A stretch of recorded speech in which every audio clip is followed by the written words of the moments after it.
4 minutos, seguimos aquí en 7.3 Noticias. Muchas gracias por acompañarnos. Vamos a hablar de minería. Si bien es cierto, en el mensaje al Congreso, el presidente Pedro Pablo Kuczynski ha sido escueto nada más al mencionarlo, tangencialmente diríamos. Entiendo que Fernando Zavala, en su presentación ante el Parlamento Nacional, el voto de confianza, y complementando un poco lo que el presidente Kuczynski ha señalado, pues va a hablar de, acaso, la primera o segunda actividad económica del país, que enfrenta un gran reto, ¿no? Y es salir adelante luego de que el último quinquenio sea complicado por proyectos emblemáticos como Conga o Tía María, que aún no pueden iniciar operaciones. Nos acompaña el ingeniero Víctor Govitz, él es presidente del Instituto de Ingenieros de Minas del Perú. Vamos a hablar del tercer Congreso Internacional de Relaciones Comunitarias, Gestión Social Sostenible, Mejorando Capacidades, pero también de los informes de la Defensoría del Pueblo, que señala que hay 200 conflictos sociales, ¿no? La mayoría de ellos socioambientales, vinculados principalmente al sector minero y de hidrocarburos. Ingeniero, bienvenido. Muy buenas tardes. Muy buenas tardes y les agradezco la invitación. Además, como hombre de minas, lógicamente, gerente general de Milpo. Correcto.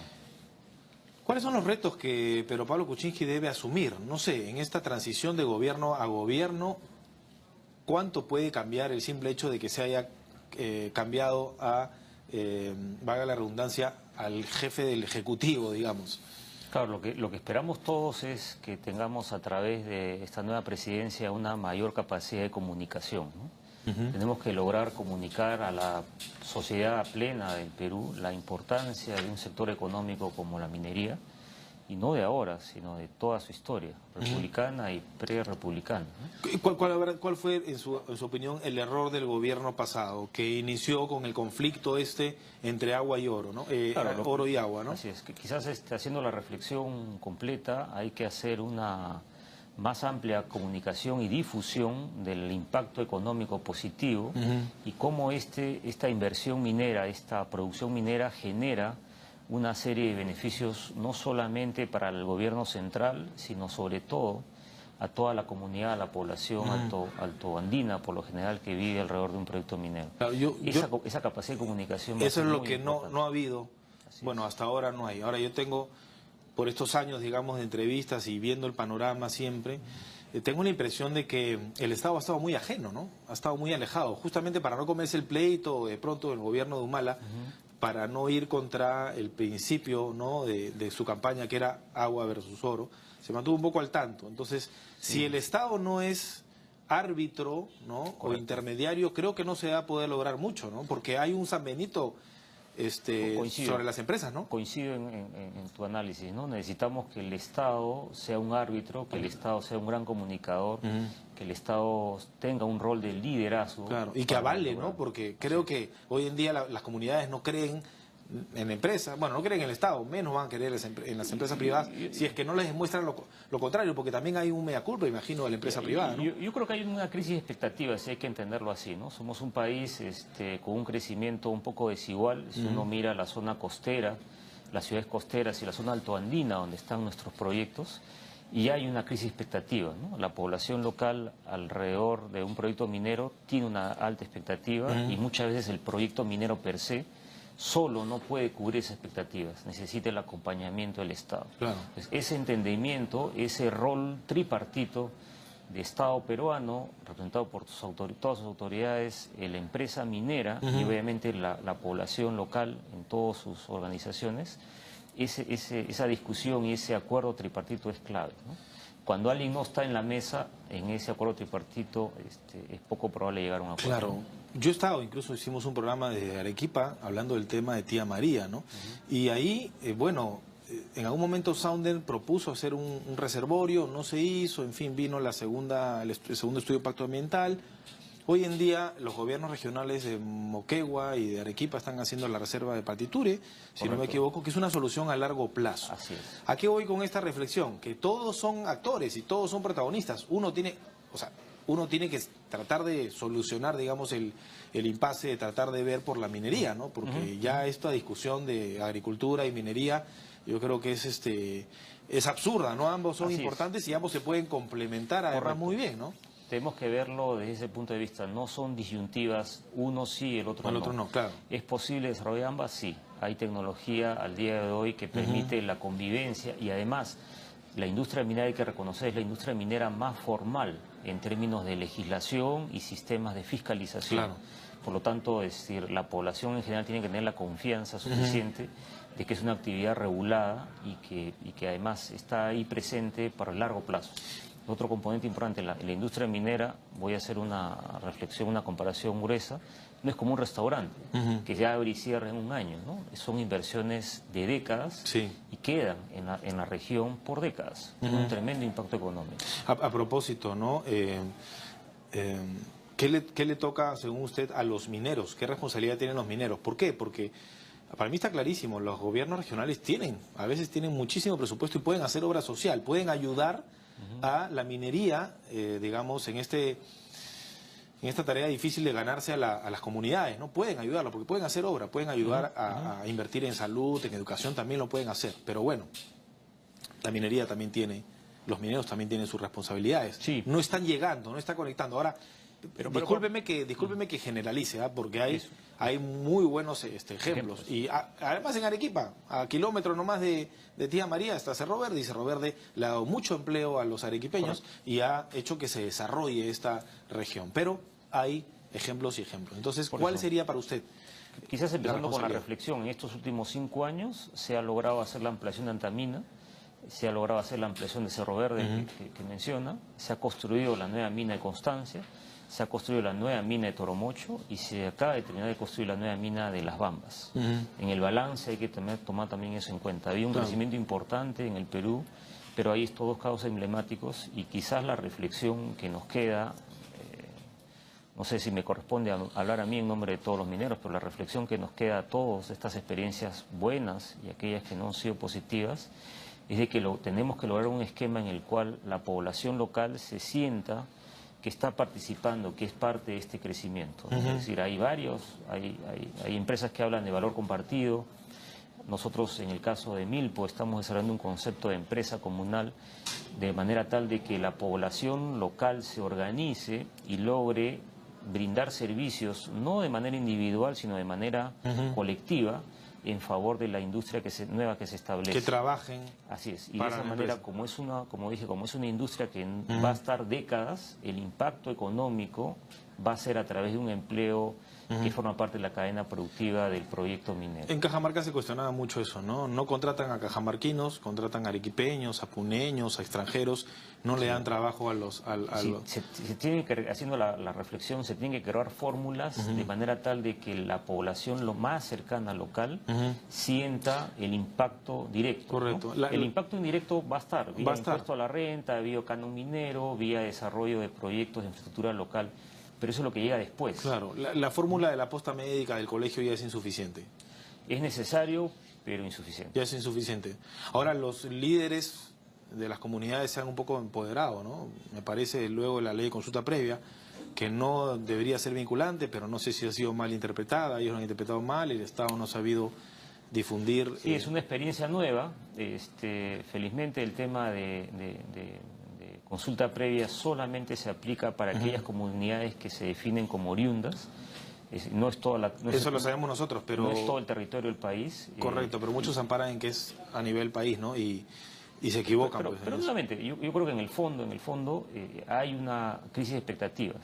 Sabemos todos que en las zonas altoandinas, donde están nuestros proyectos, nuestras operaciones mineras, tenemos una infraestructura social, llámese educativa, colegios, acceso de carreteras, energía, agua potable, muy distinto del mundo que vivimos urbano.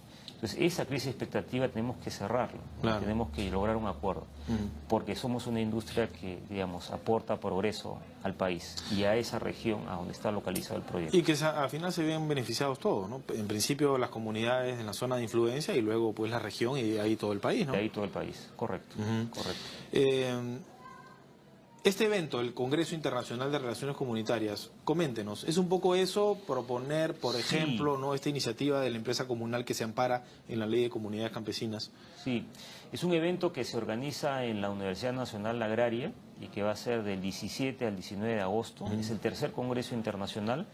tenemos personas invitadas con experiencias distintas, ¿no? De países como disímiles como Canadá, Australia, México y de Perú hay muchos ejemplos. Y vamos a mostrar también, ahí la universidad nos permite el espacio de mostrar las experiencias positivas de haber logrado que las empresas, las comunidades organizadas bajo empresas comunales generan trabajos productivos, algunos de ellos vinculados a la industria minera y otros fuera. Llámese textiles, llámese productos alimenticios. Claro. Es tratar de compartir las experiencias positivas, que las hay, muchas de ellas, y también hacer la reflexión de dónde están las oportunidades de mejora que tenemos. La agricultura también contamina, ¿no? A veces claro, toda la acción maquinaria, humana, los y insecticidas eso que y tenemos todo que esto. entender, todo acto humano donde está el ser humano interviniendo, hay un impacto ambiental. Hacía la reflexión porque me parece que hay un prejuicio ya en torno a la minería, ¿no? O sea, estamos partiendo mal. De hecho, si hay 200 conflictos, la primera pregunta debería ser cómo solucionamos esos conflictos, porque en Cajamarca no quieren saber nada de Conga y en Arequipa no quieren saber nada de Tía María. O sea, va a ser muy difícil, ¿no? Ya este gobierno parte con conflictos que ya están sentenciados, digamos, oleados sacramentados, ¿no? Que para ellos no existe posibilidad alguna, y todo se basa en la desconfianza.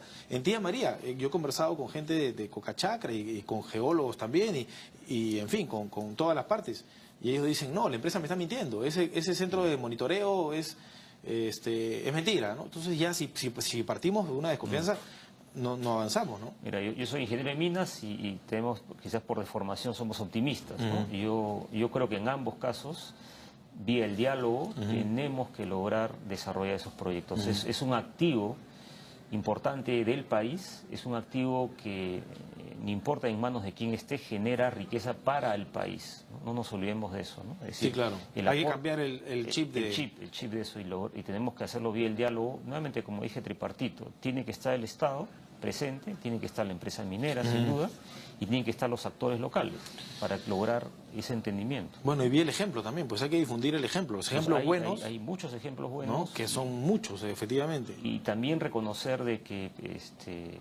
se ha hecho mucho activismo político a través de la oposición a la minería, ¿no? Claro. Y ahí está el ejemplo en varias regiones en las cuales esa oposición lo que ha traído es lo contrario al progreso. Sí, claro. Bueno, lo que ha traído es un atraso. Lo que está pasando en Cajamarca es triste, pero el señor Santos va a ser nuevamente gobernador. Pero claro, pero lo que debemos lograr es eso, tenemos que tener la capacidad de debatir y lograr mostrar los números tangibles sobre lo que queremos, ¿no? Y lo que queremos hacer como país, ¿no? Y en eso el rol del Ministerio de Energía y Minas va a ser también fundamental, ¿no? Por cierto, y con esto termino, los minerales están de alguna manera recuperando, ¿no? sus precios. Eso es bueno para el gobierno entrante, tiene esa suerte de pronto que no tuvo el anterior, que tuvo 2 o 3 años bien complicados. Pero hay que ponerlo en contexto, ¿no? Vemos una mejora en el precio de la plata, el oro, una mejora en el precio del zinc, pero no así en el precio del cobre. El cobre, claro. La ventaja de Perú respecto a Chile es que siendo un país minero, tenemos un portafolio, una canasta más repartida, claro. Más peso de cobre y oro. El tema del oro nos va a ayudar. Tenemos mucho cobre, podemos llegar a ser incluso el primer productor, ¿no? Así es. Y claramente la región norte tiene un tremendo potencial de desarrollo. Hay más de 4 proyectos de gran envergadura. Alguna vez lo hemos mencionado, Cajamarca como región podría producir más de 1 millón de toneladas de cobre fino al año.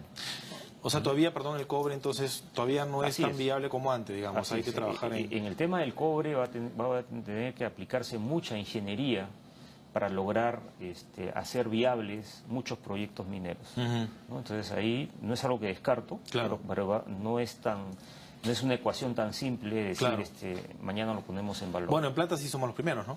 En plata somos los primeros. En oro somos los cuartos, creo. Los cuartos, sí, en el mundo. Y en el caso de Tía María, creo que Tía María, a diferencia de Conga, da la característica del proyecto, aún a estos precios de los metales es factible. Es factible. Entonces, claro, ahí depende también de la forma de la mina, la tecnología que se usa. Así es. Entonces, claramente, si uno mira el portafolio de proyectos atrasados, retenidos, en este quinquenio pasado, Tía María tiene que ser un punto clave en la agenda, ¿no? Entonces reformulo la pregunta, ¿no? Sabiendo de estas estadísticas que todavía no son tan auspiciosas como en general, digamos. Hay metales en los cuales sí, en otros no. Sí. Bueno, se puede avanzar con los proyectos de los que sí son, digamos, mucho más rentables, ¿correcto? Correcto. ¿Qué cosa es lo que cuál debería ser una primera medida? Yo creo que en resumen hay tres grandes medidas. Una muy macro, que es la que hemos comentado al inicio, es un gobierno que de manera clara comunique la importancia de este sector. Necesitamos un gobierno, un poder ejecutivo que haga el respaldo a la industria, como toda. Ese es como un gran mensaje integrador. Y específicamente hay dos temas claves. Uno de ellos es lograr de que los trámites y permisos se agilicen sin perder la rigurosidad de los mismos, que sean más simples de llevar a cabo, que sean más predecibles. Y lo segundo es que los acuerdos para el acceso a tierras también tengan un esquema mucho más predecible y ágil, ¿no? Hay una cuestión más administrativa, entiendo. Y también de lo que comentabas, de tomar en cuenta las buenas experiencias, las experiencias que no fueron exitosas y buscar difundir eso para que las expectativas de las partes se ecualicen. Caso contrario, vamos a tener atrasos, ¿no? Más inversión, de pronto, generar la industrialización, pues eso nos puede tardar 20 años. Sí. Más inversión de parte del gobierno, tema de impuestos. El tema de la cadena de valor es un tema interesante para debatir, pero hay que ponerlo en contexto, ¿no? Somos un país de 31 millones de personas, de peruanos. Somos 0,4% de la población local. Nosotros somos un país que tiene que tener una mirada exportadora. No tenemos el mercado interno que puede tener un país como Brasil o México en la región o en el mundo, China o la India o Estados Unidos. Entonces, en esa perspectiva, una refinería para pensar de que generamos más valor agregado es un tema que tiene que debatirse a profundidad. No es tan lógica la ecuación, ¿no? Lo que sí hace sentido, si es que se está pensando en refinerías de cobre, es buscar un mercado de nicho. Claramente en el mundo faltan refinerías especializadas de cobre para tratar materiales complejos, con contenidos altos de arsénico, con contenidos altos de flúor. Si ese es el foco de la apuesta del gobierno, es una buena apuesta, porque en ese nicho sí tendríamos una oportunidad de tomar ventaja como país de nuestra ubicación geográfica, de nuestros costos de energía y de nuestra mano de obra calificada. Bueno, el presidente Kuczynski viaja a China y él hace muchos meses dijo: yo lo primero que voy a hacer es ir a China, porque es nuestro socio comercial, digamos, en cobre, incluso están viniendo mucha inversión china aquí. Sin duda, pero como de repente por ese lado, ¿no? Si garantiza esa demanda, digamos, sería sí, bueno. Claro, si hablamos de inversión en refinerías, yo pensaría en un concepto más de nicho, ¿no? Es decir, yo no voy a poder competir con países como China, que es donde está la demanda final del metal, ¿no? Lo que tendría que buscar es crear un concepto de nicho, y claramente el nicho, en el caso del cobre, está en refinerías que tengan la capacidad de procesar materiales complejos. Claro, correcto. Ingeniero, muchas gracias. Vamos a mencionar nuevamente entonces, el 17 al 19 de agosto en la Universidad Agraria es el tercer Congreso Internacional de Relaciones Comunitarias, Gestión Social Sostenible, Mejorando Capacidades. Un representante de la Presidencia del Consejo de Ministros, imagino que están invitados. Estamos esperando invitarlo y solamente reiterar que ANA y todas las instituciones que están involucradas. Es un evento que organiza el Instituto de Ingenieros de Minas del Perú, que al igual es el que organiza el evento, la convención minera más importante en el país, que va a ser en septiembre del próximo año en Arequipa. Correcto. Y la entrada, digamos, es libre, es con invitación. Es con invitación. ¿Quiénes han invitación, confirmado su asistencia? Como digo, casi toda la industria participa. Toda la industria. Participan, obviamente, las principales autoridades también de la industria. Las mismas comunidades, perdón, están de alguna manera... Hemos organizado de manera tal que haya representatividad de casi todo el país. Hay comunidades de Arequipa, hay comunidades del centro del país, hay comunidades de la parte norte del país que están participando, mostrando los ejemplos positivos, como dije, de encadenamiento productivo logrado entre la actividad minera. Perfecto. Para dar a conocer los buenos ejemplos. Correcto. Gracias, ingeniero, muy amable. No, a usted por la invitación. El ingeniero Víctor Govitz, presidente del Instituto de Ingenieros de Minas de Perú. Pausa, volvemos con más aquí en 7.3 Noticias.